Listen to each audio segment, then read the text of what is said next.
Reels वाली बहू।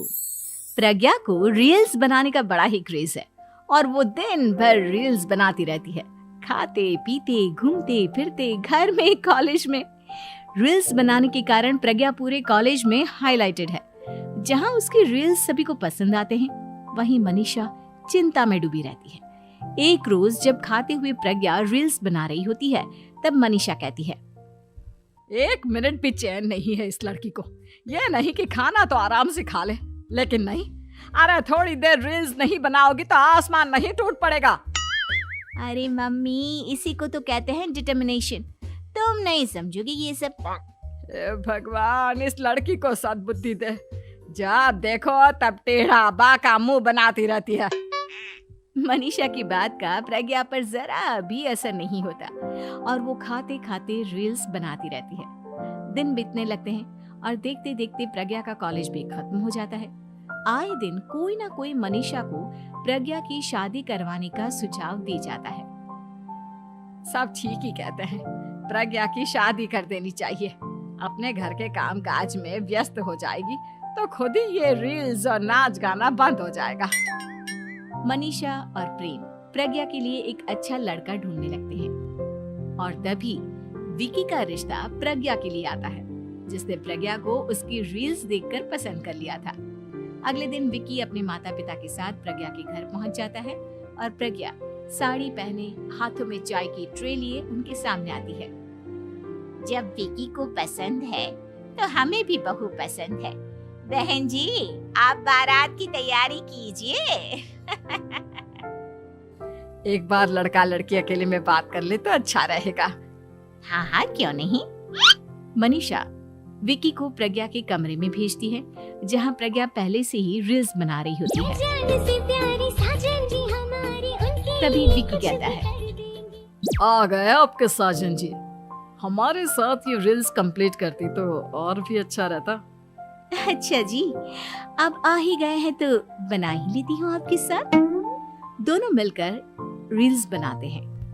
जब वी मीट और तुरंत पोस्ट भी कर देते हैं। फिर विकी कहता है, जब आप साड़ी में चाय लेकर आए तब मुझे लगा कि कहीं मैं गलत घर में तो नहीं आ गया।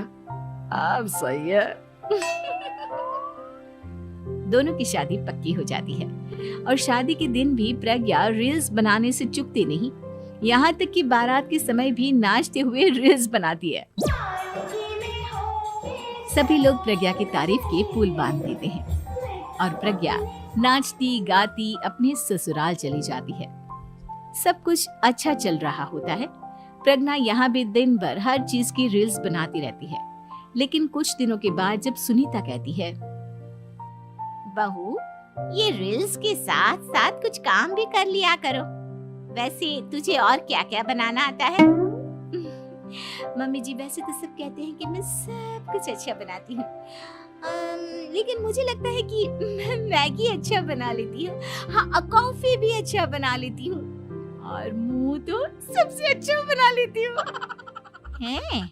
अच्छा अच्छा।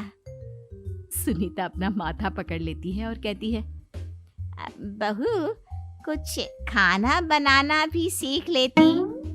मम्मी जी, मैं लंबी प्लानिंग कर रही हूँ। जल्दी ही मैं इतनी फेमस हो जाऊंगी कि मुझे पैसे मिलने लगेंगे। हम दोनों सास बहू राज करेंगे, राज। नौकर काम करेंगी और लोगों की तो लाइन लगेगी हमसे मिलने के लिए। तेरा दिमाग खराब हो गया है क्या बहू? हंसी मजाक तक ठीक है, लेकिन इस तरह घर नहीं चलते। जितना जल्दी हो इस घर के तौर तरीकों को सीख लो। प्रज्ञा मुंह घुमाकर चली जाती है और तुरंत उसी वक्त एक रील बनाती है। ये देख सुनीता का गुस्सा 7वें आसमान पर चला जाता है और विकी के घर आती ही सुनीता उसे सब कुछ बताती है। विकी भी अब प्रज्ञा की इन हरकतों से परेशान हो जाता है। तुम टेंशन मत लो मम्मा, मैं देख लूंगा। विकी कमरे में जाता है तो देखता है कि प्रज्ञा रील्स बना रही है। विकी बड़े ही प्यार से प्रज्ञा से कहता है, प्रज्ञा, इन सब के लिए मैं तुम्हें मना नहीं कर रहा हूँ, लेकिन फिर भी हर वक्त तो ये अच्छा नहीं लगता ना। समझने की कोशिश करो, मुझे भी तुम्हारा थोड़ा वक्त चाहिए। मैं जब ऑफिस से आता हूँ तो मुझे समय देने की जगह इसी में लगे रहते हो। तुम ज्यादा ही सोच रहे हो। तुम भी मेरे साथ रील्स बनाओ ना, तुम्हें भी बहुत अच्छा लगेगा। तुम्हें इज्जत से कोई बात समझ में नहीं आती क्या? दिमाग खराब हो गया है तुम्हारा इस चकाचौंध से। अगर तुमने अपना रवैया नहीं बदला तो मैं तुमसे दूर चला जाऊंगा। तुम ही रिश्ता लेकर आए थे, मुझे लड़कों की कमी नहीं थी और ना आज है। विकी दरवाजा पटककर चला जाता है। धीरे धीरे विकी प्रज्ञा से दूर होता जाता है। एक रोज मनीषा प्रज्ञा के ससुराल उससे मिलने जाती है। तब सुनीता उससे कहती है, बहन जी, अब आई हैं तो कुछ दिन यहाँ रहकर जाइएगा, आप ही का घर है। हाँ मम्मी, बहुत दिन हो गए तुम्हारे साथ एक भी रील नहीं बनाई मैंने। प्रज्ञा तुरंत अपने फोन में रील्स ऑन कर लेती है। ये सब मुझसे नहीं होता। तेरा ये भूत अभी तक नहीं उतरा क्या? बहन जी, आप कुछ कहती नहीं क्या इसे? जब आप ही कुछ नहीं कर पाई तो मैं कर ही क्या सकती हूँ। सास तो वैसी ही बदनाम है। शाम को घर की लाइट चली जाती है और मनीषा प्रज्ञा से कहती है, मेरे घुटनों में बहुत दर्द हो रहा है, तू लाइट का कुछ इंतजाम करना बेटा। अच्छा, कैंडल जला देती हूँ मम्मा। प्रज्ञा गाते हुए कैंडल जलाती है और खिड़की के पर्दे के पास रख देती है। मनीषा, जिसे बहुत दर्द हो रहा है, वो सो जाती है और प्रज्ञा हमेशा की तरह अपने रील्स में लग जाती है। उधर कैंडल की वजह से पर्दा आग पकड़ लेता है और मनीषा के कमरे में आग लग जाती है। बचाओ, कोई है, बचाओ। सभी भागते हैं और विकी कमरे की आग बुझाने में लग जाता है, लेकिन तब तक मनीषा आधी जल चुकी थी। मनीषा की हालत देख प्रज्ञा रोने लगती है। विकी मनीषा को तुरंत हॉस्पिटल ले जाता है और उसे एडमिट कराता है। विकी प्रज्ञा से कहता है, देख लिया ना, तुम्हारे इस नाच गाने की वजह से आज तुम्हारी माँ की जान जाते जाते रह गई। अब पता नहीं तुम और क्या चाहती हो। उधर डॉक्टर कहते हैं, इनकी हालत बहुत नाजुक है, आधे से ज्यादा जल चुकी है। प्रज्ञा रोती हुई मंदिर में जाती है और भगवान के आगे जाकर कहती है, भगवान, मेरी माँ को ठीक कर दो। मैं कसम खाती हूँ, हाथ से ये रील्स बनाना छोड़ दूंगी। बस मुझे मेरी माँ वापस मिल जाए। 2 दिन बीत जाते हैं और मनीषा खतरे से बाहर आ जाती है।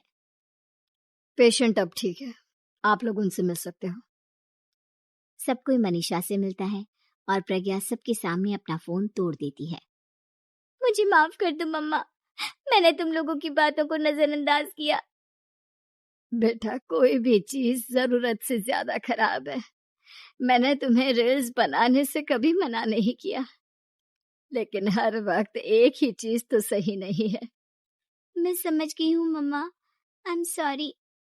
प्रज्ञा उस दिन से रील्स बनाना छोड़ देती है और पूरी तरह से अपने घर में लग